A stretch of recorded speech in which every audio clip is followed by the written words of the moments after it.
The President's State of the Union Address to a joint session of the Congress from the rostrum of the House of Representatives, Washington, D.C., January 30th, 1961.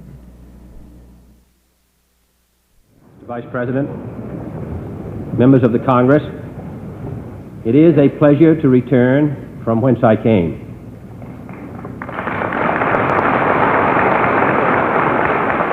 You are among my oldest friends in Washington, and this house is my oldest home.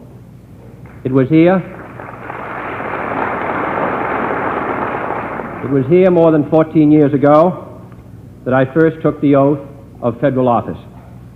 It was here for 14 years that I gained both knowledge and inspiration from members of both parties in both houses, from your wise and generous leaders, and from the pronouncements which I can vividly recall, sitting where you now sit, including the programs of two great presidents, the undimmed eloquence of Churchill, the soaring idealism of Nero, the steadfast words of General de Gaulle. To speak from this same historic rostrum is a sobering experience. To be back among so many friends is a happy one. I am confident that that friendship will continue. Our Constitution wisely assigns both joint and separate roles to each branch of the government, and a President and a Congress who hold each other in mutual respect will neither permit nor attempt any trespass. For my part, I shall withhold from neither the Congress nor the people any fact or report, past, present, or future, which is necessary for an informed judgment of our conduct and hazards.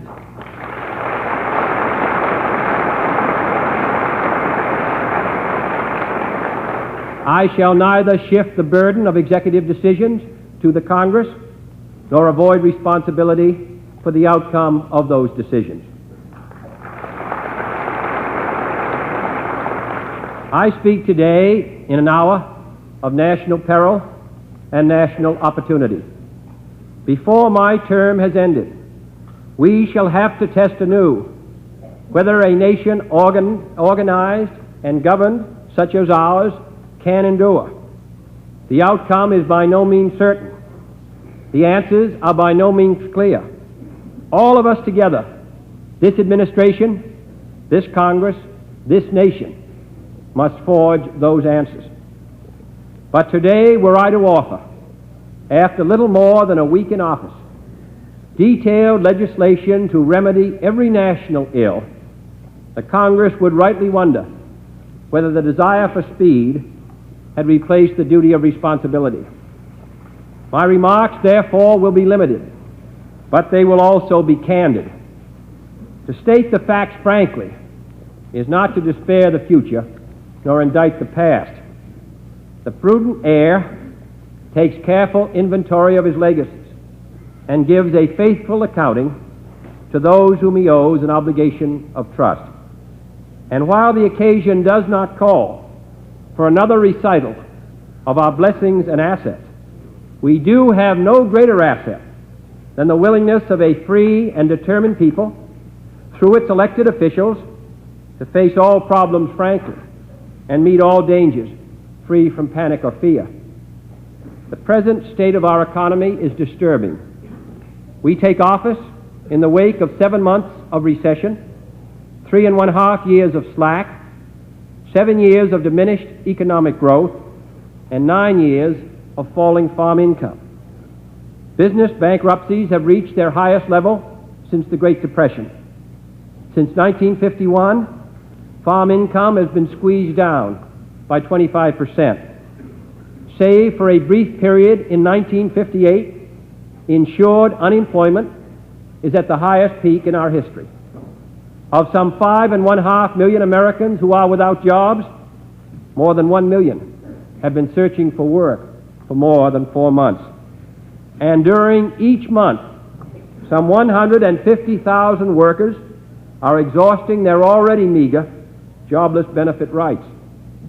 Nearly 1/8 of those who are without jobs live almost without hope in nearly 100 specially distressed and troubled areas. The rest include new school graduates, unable to use their talents, farmers, forced to give up their part-time jobs which help balance their family budgets, skilled and unskilled workers laid off in such important industries as metals, machinery, automobiles, and apparel. Our recovery from the 1958 recession, moreover, was anemic and incomplete. Our gross national product never regained its full potential. Unemployment never returned to normal levels. Maximum use of our national industrial capacity was never fully restored. In short, the American economy is in trouble. The most resourceful, industrialized country on earth ranks among the last in the rate of economic growth. Since last spring, our economic growth rate has actually declined. Business investment is in a decline. Profits have fallen below predicted levels. Construction is off. 1 million unsold automobiles are in inventory. Fewer people are working, and the average work week has shrunk well below 40 hours. Yet prices have continued to rise, so that now too many Americans have less to spend for items that cost more to buy. Economic prophecy is at best an uncertain art. As demonstrated by the prediction 1 year ago from this same podium that 1960 would be, and I quote, the most prosperous year in our history, unquote. Nevertheless, forecasts of continued slack and only slightly reduced unemployment through 1961 and 1962 have been made with alarming unanimity, and this administration does not intend to stand helplessly by.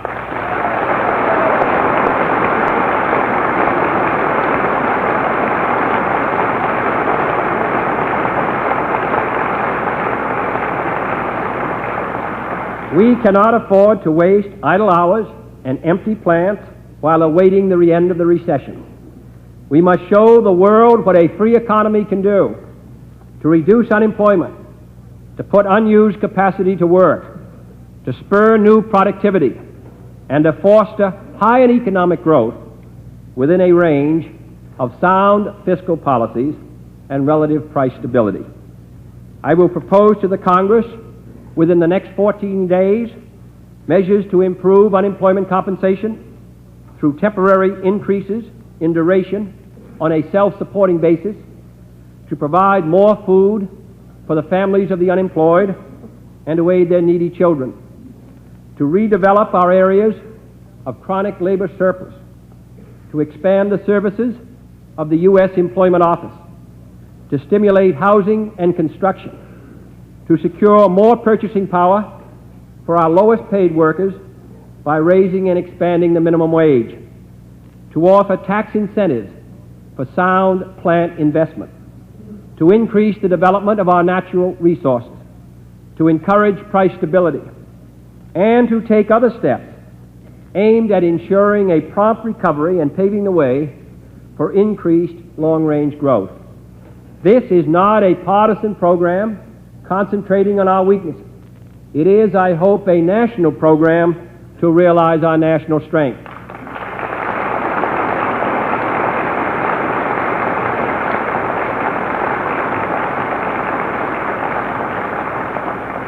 Efficient expansion at home, stimulating the new plant and technology that can make our goods more competitive, is also the key to the international balance of payments problem.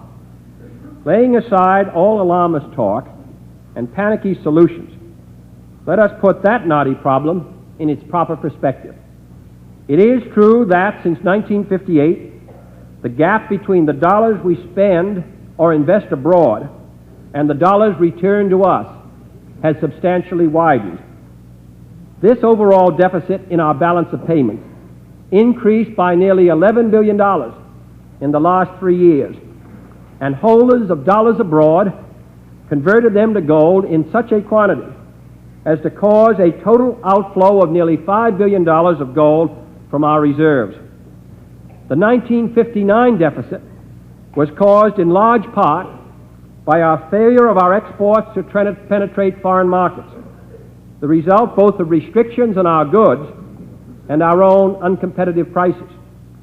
The 1960 deficit, on the other hand, was more the result of an increase in private capital outflow seeking new opportunity, higher return, or speculative advantage abroad. Meanwhile, this country has continued to bear more than its share of the West's military and foreign aid obligations. Under existing policies, another deficit of $2 billion is predicted for 1961, and individuals in those countries whose dollar position once depended on these deficits for improvement now wonder aloud whether our gold reserves will remain sufficient to meet our own obligations. All this is cause for concern, but it is not cause for panic, for our monetary and financial position remains exceedingly strong, including our drawing rights in the International Monetary Fund and the gold reserve held as backing for our currency and Federal Reserve deposits. We have some $22 billion in total gold stocks and other international monetary reserves, and I now pledge that their full strength stands behind the value of the dollar for use if needed.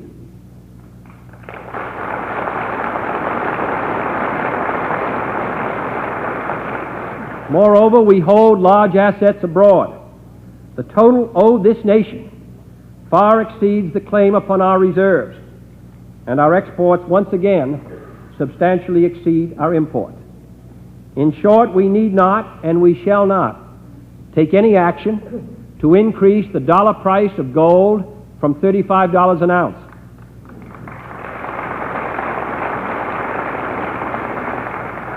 To impose exchange controls, to reduce our anti-recession efforts, to fall back on restrictive trade policies, or to weaken our commitments around the world. This administration will not distort the value of the dollar in any fashion, and this is a commitment.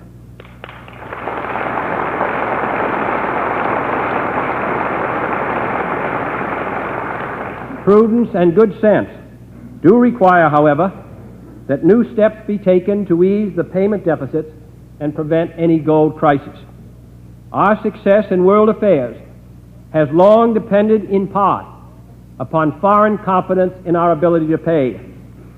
A series of executive orders, legislative remedies, and cooperative efforts with our allies will get underway immediately, aimed at attracting foreign investment and travel to this country, promoting American exports at stable prices and with more liberal government guarantees and financing, curbing tax and custom loopholes that encourage undue spending of private dollars abroad, and through OECD, NATO, and otherwise, sharing with our allies all efforts to provide for the common defense of the free world and the hopes for growth of the less developed lands. While the current deficit lasts, ways will be found to ease our dollar outlays abroad without placing the full burden on the families of men who we've asked to serve our flag overseas.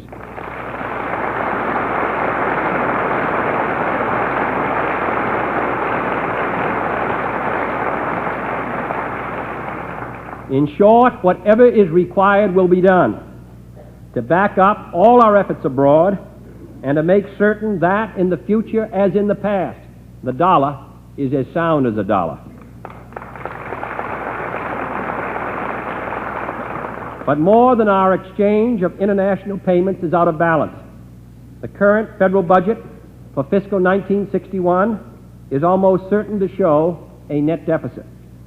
The budget already submitted for fiscal 1962 will remain in balance only if the Congress enacts all the revenue measures requested, and only if an earlier and sharper upturn in the economy than my economic advisors now think likely produces the tax revenues estimated. Nevertheless, a new administration must of necessity build on the spending and revenue estimates already submitted. Within that framework, barring the development of urgent national defense needs or a worsening of the economy, it is my current intention to advocate a program of expenditures which, including revenue from a stimulation of the economy, will not of and by themselves unbalance the earlier budget. However, we will do what must be done, for our national household is cluttered with unfinished and neglected tasks. Our cities are being engulfed in squalor. 12 long years after Congress declared our goal to be a decent home and a suitable environment for every American family, we still have 25 million Americans living in substandard homes. A new housing program under a new Housing and Urban Affairs Department will be needed this year.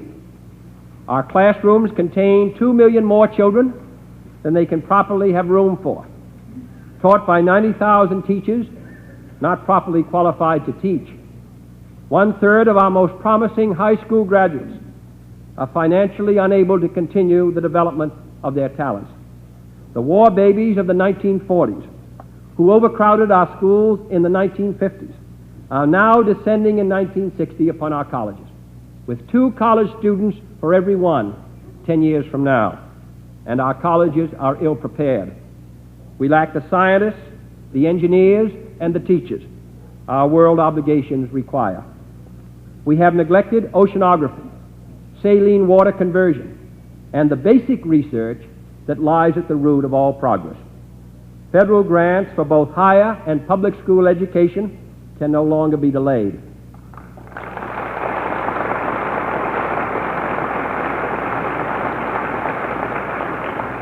Medical research has achieved new wonders, but these wonders are too often beyond the reach of too many people, owing to a lack of income, particularly among the aged, a lack of hospital beds, a lack of nursing homes, and a lack of doctors and dentists. Measures to provide health care for the aged under Social Security and to increase the supply of both facilities and personnel must be undertaken this year.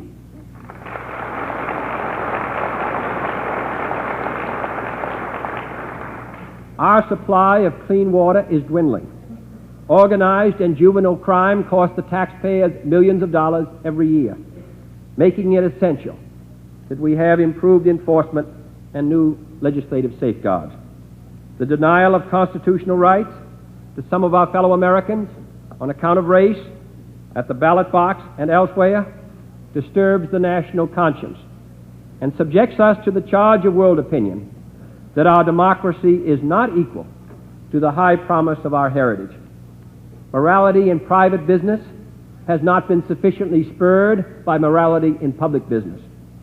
A host of problems and projects in all 50 states, though not possible to include in this message, deserves and will receive the attention of both the Congress and the executive branch. On most of these matters, messages will be sent to the Congress within the next 2 weeks. But all these problems pale when placed beside those which confront us around the world.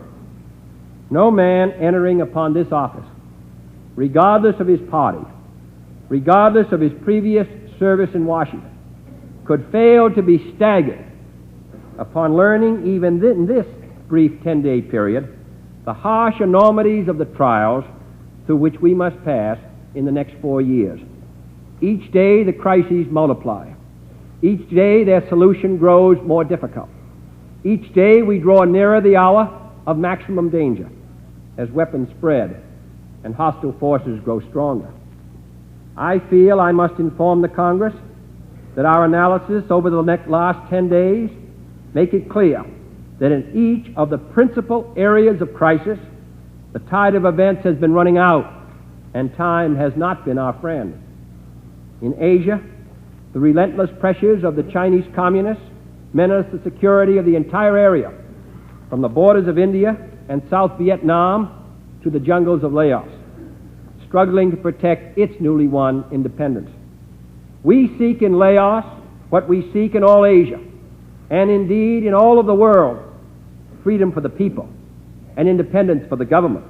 And this nation shall persevere in our pursuit of these objectives.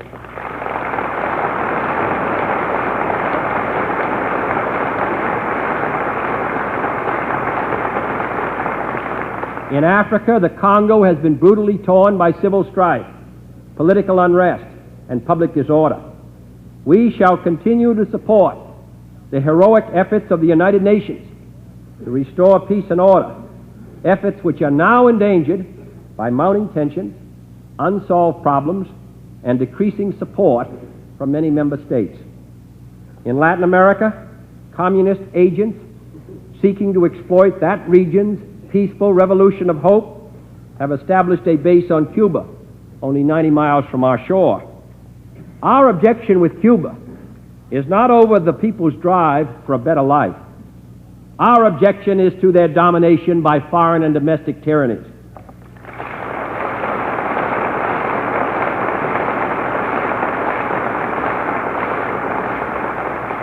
Cuban social and economic reform should be encouraged.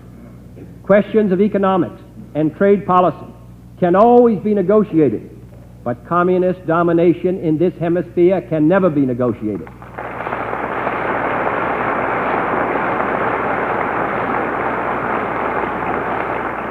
We are pledged to work with our sister republics to free the Americas of all such foreign domination and all tyranny, working towards the goal of a free hemisphere of free governments, extending from Cape Horn to the Arctic Circle.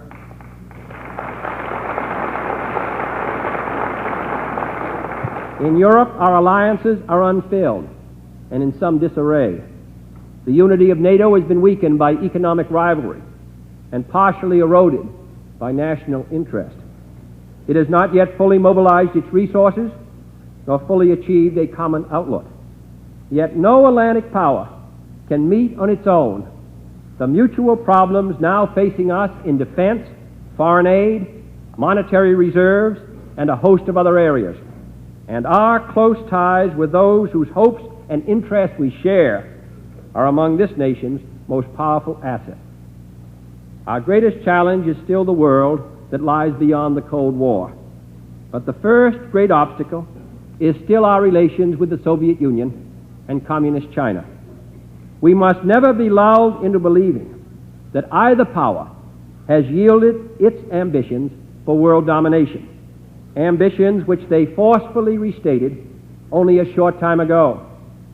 On the contrary, our task is to convince them that aggression and subversion will not be profitable routes to pursue these ends. Open and peaceful competition for prestige, for market, for scientific achievement, even for men's minds, is something else again. For if freedom and communism were to compete for man's allegiance in a world at peace, I would look to the future with ever-increasing confidence.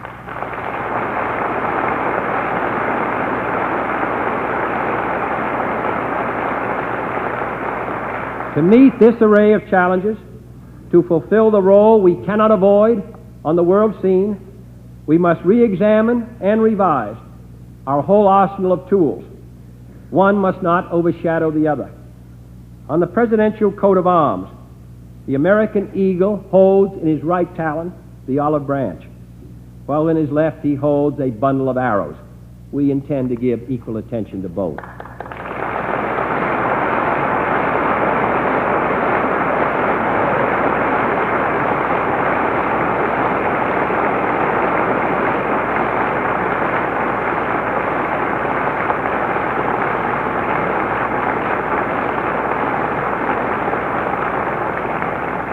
First, we must strengthen our military tools. We are moving into a period of uncertain risk and great commitment, in which both the military and diplomatic possibilities require a free world force so powerful as to make any aggression clearly futile. Yet in the past, lack of a consistent, coherent military strategy, the absence of basic assumptions about our national requirements, and the faulty estimate and duplication arising from inter-service rivalries have all made it difficult to assess accurately how adequate or inadequate our defenses really are. I have therefore instructed the Secretary of Defense to reappraise our entire defense strategy, our ability to fulfill our commitments, the effectiveness, vulnerability, and dispersal of our strategic bases, forces and warning systems, the efficiency and economy of our operation and organization, the elimination of obsolete bases and installations, and the adequacy, modernization, and mobility of our present conventional and nuclear forces and weapon systems in the light of present and future dangers. I have asked for preliminary conclusions by the end of February, and I then shall recommend whatever legislative, budgetary, or executive action is needed in the light of these conclusions. In the meantime, I have asked the Defense Secretary to initiate immediately 3 steps, most clearly needed now. First, I have directed prompt attention to increase our airlift capacity. Obtaining additional air transport mobility, and obtaining it now, will better assure the ability of our conventional forces to respond without discrimination and speed, with discrimination and speed, to any problem at any spot on the globe at any moment's notice.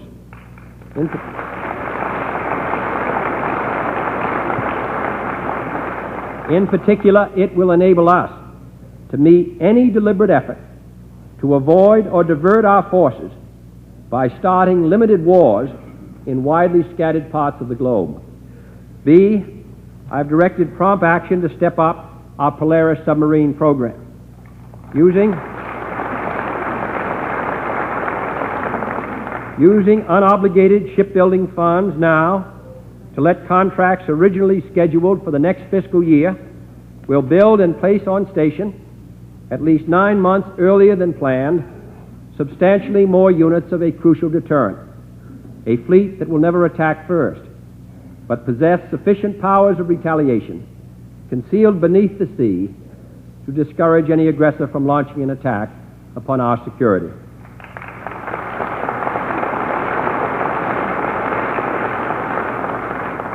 C, I have directed prompt action to accelerate our entire missile program.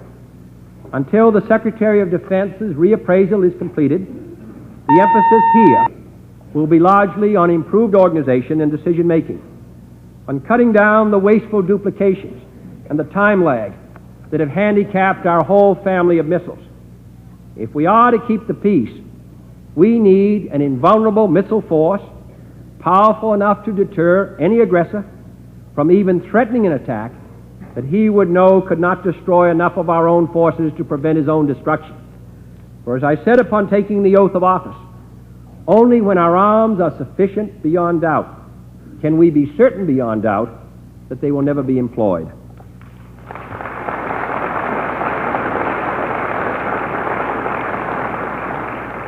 Secondly, we must improve our economic tools.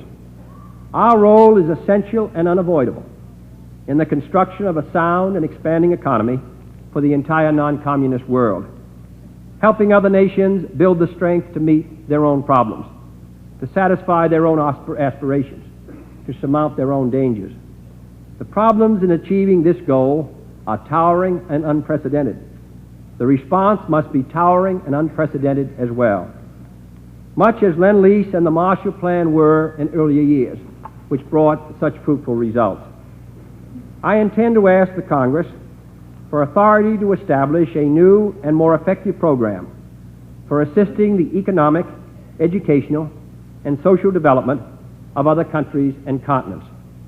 That program must stimulate and take more effectively into account the contributions of our allies and provide central policy direction for all our own programs that now so often overlap, conflict, or diffuse our energies and resources.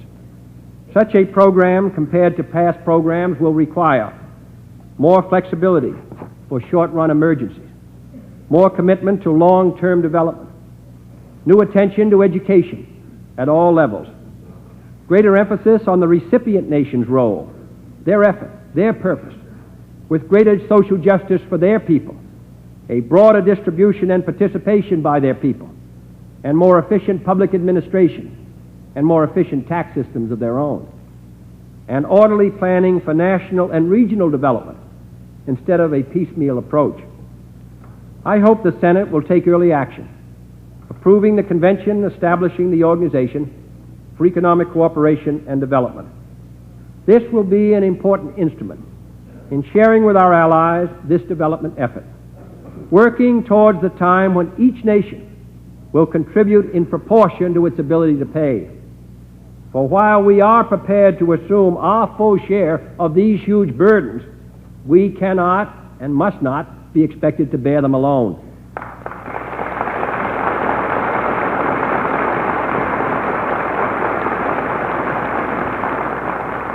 To our sister republics of the South, we have pledged a new alliance for progress, Alianza para Progreso. Our goal is a free and prosperous Latin America, realizing for all its states and all its citizens a degree of economic and social progress that matches their historic contributions of culture, intellect, and liberty. To start this nation's role at this time in that alliance of neighbors, I am recommending the following: that the Congress appropriate in full the $500 million fund pledged by the Act of Bogota, to be used not as an instrument of the Cold War, but as a first step in the sound development of the Americas. That a new interdepartmental task force be established under the leadership of the Department of State to coordinate at the highest level all policies and programs of concern to the Americas. That our delegates to the OAS, working with those of other members, strengthen that body as an instrument to preserve the peace and to prevent foreign domination anywhere in the hemisphere. That in cooperation with other nations, we launch a new hemispheric attack on illiteracy and inadequate educational opportunities at all levels. And finally, that a Food for Peace mission be sent immediately to Latin America to explore ways in which our vast food abundance can be used to help hunger and malnutrition in certain areas of suffering in our own hemisphere.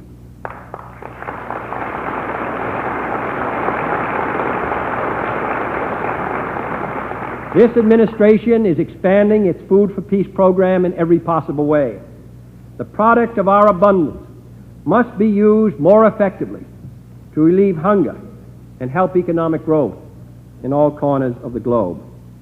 And I have asked the director of this program to recommend additional ways in which these surpluses can advance the interests of world peace, including the establishment of world food reserves.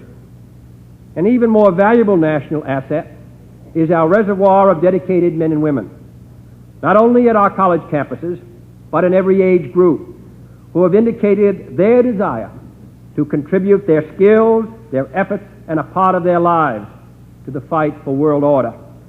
We can mobilize this talent through the formation of a National Peace Corps, enlisting the services of all those with desire and capacity to help foreign lands meet their urgent needs for trained personnel. Finally, while our attention is centered on the development of the non-communist world, we must never forget our hopes for the ultimate freedom and welfare of the Eastern European people.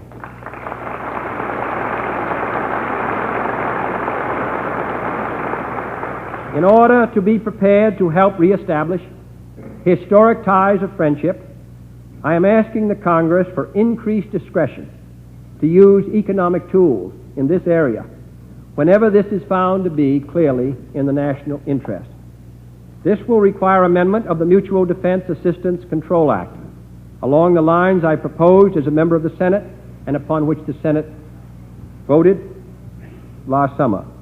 Meanwhile, I hope to explore with the Polish government the possibility of using our frozen Polish funds on projects of peace that will demonstrate our abiding friendship and interest in the people of Poland.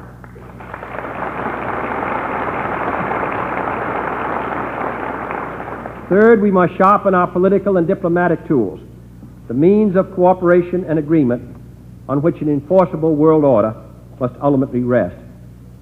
I have already taken steps to coordinate and expand our disarmament effort, to increase our programs of research and study, and to make arms control a central goal of our national policy under my direction. The deadly arms race and the huge resources it absorbs have too long overshadowed all else we must do. We must prevent that arms racing from spreading to new nations to new nuclear powers and to the outer reaches of space. We must make certain that our negotiators are better informed and better prepared to formulate workable proposals of our own and to make sound judgments about the proposals of others. I have asked the other governments concerned to agree to a reasonable delay in the talks on a nuclear test ban, and it is our intention to resume negotiations prepared to reach a final agreement with any nation that is equally willing to agree to an effective and enforceable treaty.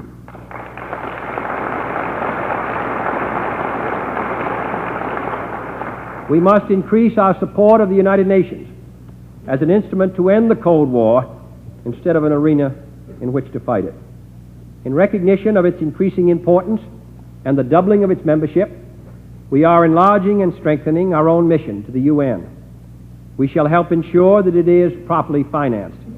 We shall work to see that the integrity of the office of the Secretary General is maintained.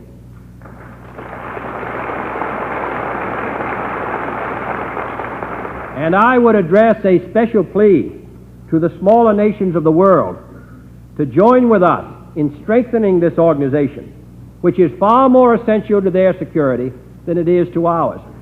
The only body in the world where no nation need be powerful to be secure, where every nation has an equal voice, and where any nation can exert influence not according to the strength of its armies, but according to the strength of its ideas. It deserves the support of all.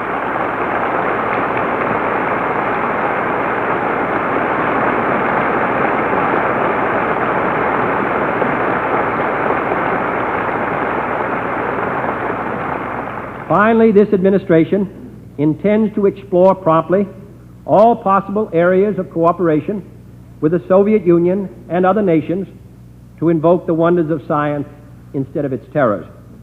Specifically, I now invite all nations, including the Soviet Union, to join with us in developing a weather prediction program, in a new communications satellite program, and in preparation for probing the distant planets of Mars and Venus, probes which may someday unlock the deepest secrets of the universe. Today, this country is ahead in the science and technology of space, while the Soviet Union is ahead in the capacity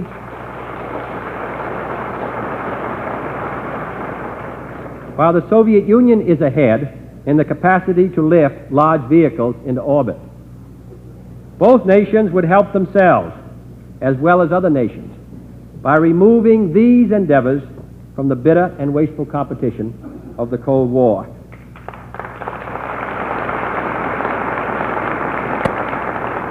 The United States would be willing to join with the Soviet Union and the scientists of all nations in a greater effort to make the fruits of this new knowledge available to all. And beyond that, in an effort to extend farm technology to hungry nations, to wipe out disease, to increase the exchanges of scientists and knowledge, and make our own laboratories available to technicians of other lands who lack the facilities to pursue their own work. Where nature makes natural allies of us all, we can demonstrate that beneficial relations are possible, even with those with whom we most deeply disagree. And this must someday be the basis of world peace and world law.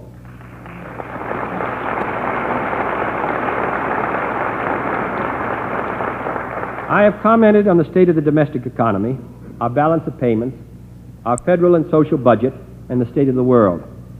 I would like to conclude with a few remarks about the state of the executive branch. We have found it full of honest and useful public servants, but their capacity to act decisively at the exact time action is needed has too often been muffled in the morass of committees, timidities, and fictitious theories which have created a growing gap between decision and execution, between planning and reality. In a time of rapidly deteriorating situations at home and abroad, this is bad for the public service, and particularly bad for the country, and we mean to make a change.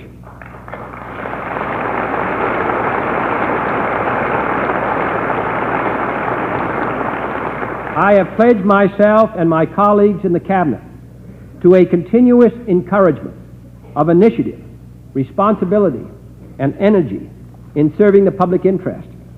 Let every public servant know, whether his post is high or low, that a man's rank and reputation in this administration will be determined by the size of the job he does, and not by the size of his staff, his office, or his budget.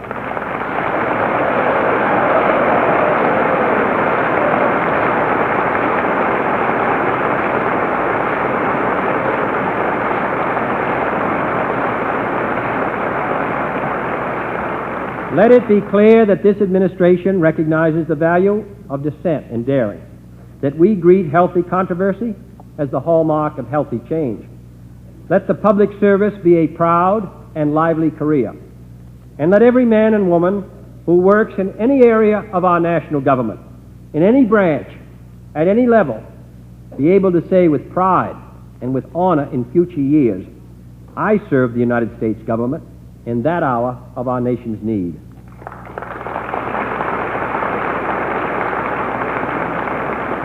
For only with complete dedication by us all to the national interest can we bring our country through the troubled years that lie ahead.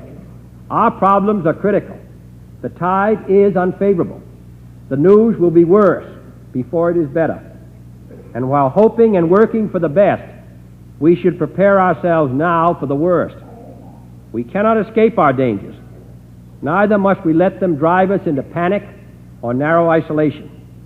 In many areas of the world where the balance of power already rests with our adversaries, the forces of freedom are sharply divided. It is one of the ironies of our time that the techniques of a harsh and repressive system should be able to instill discipline and ardor in its servants, while the blessings of liberty have too often stood for privilege, materialism, and a life of ease. But I have a different view of liberty.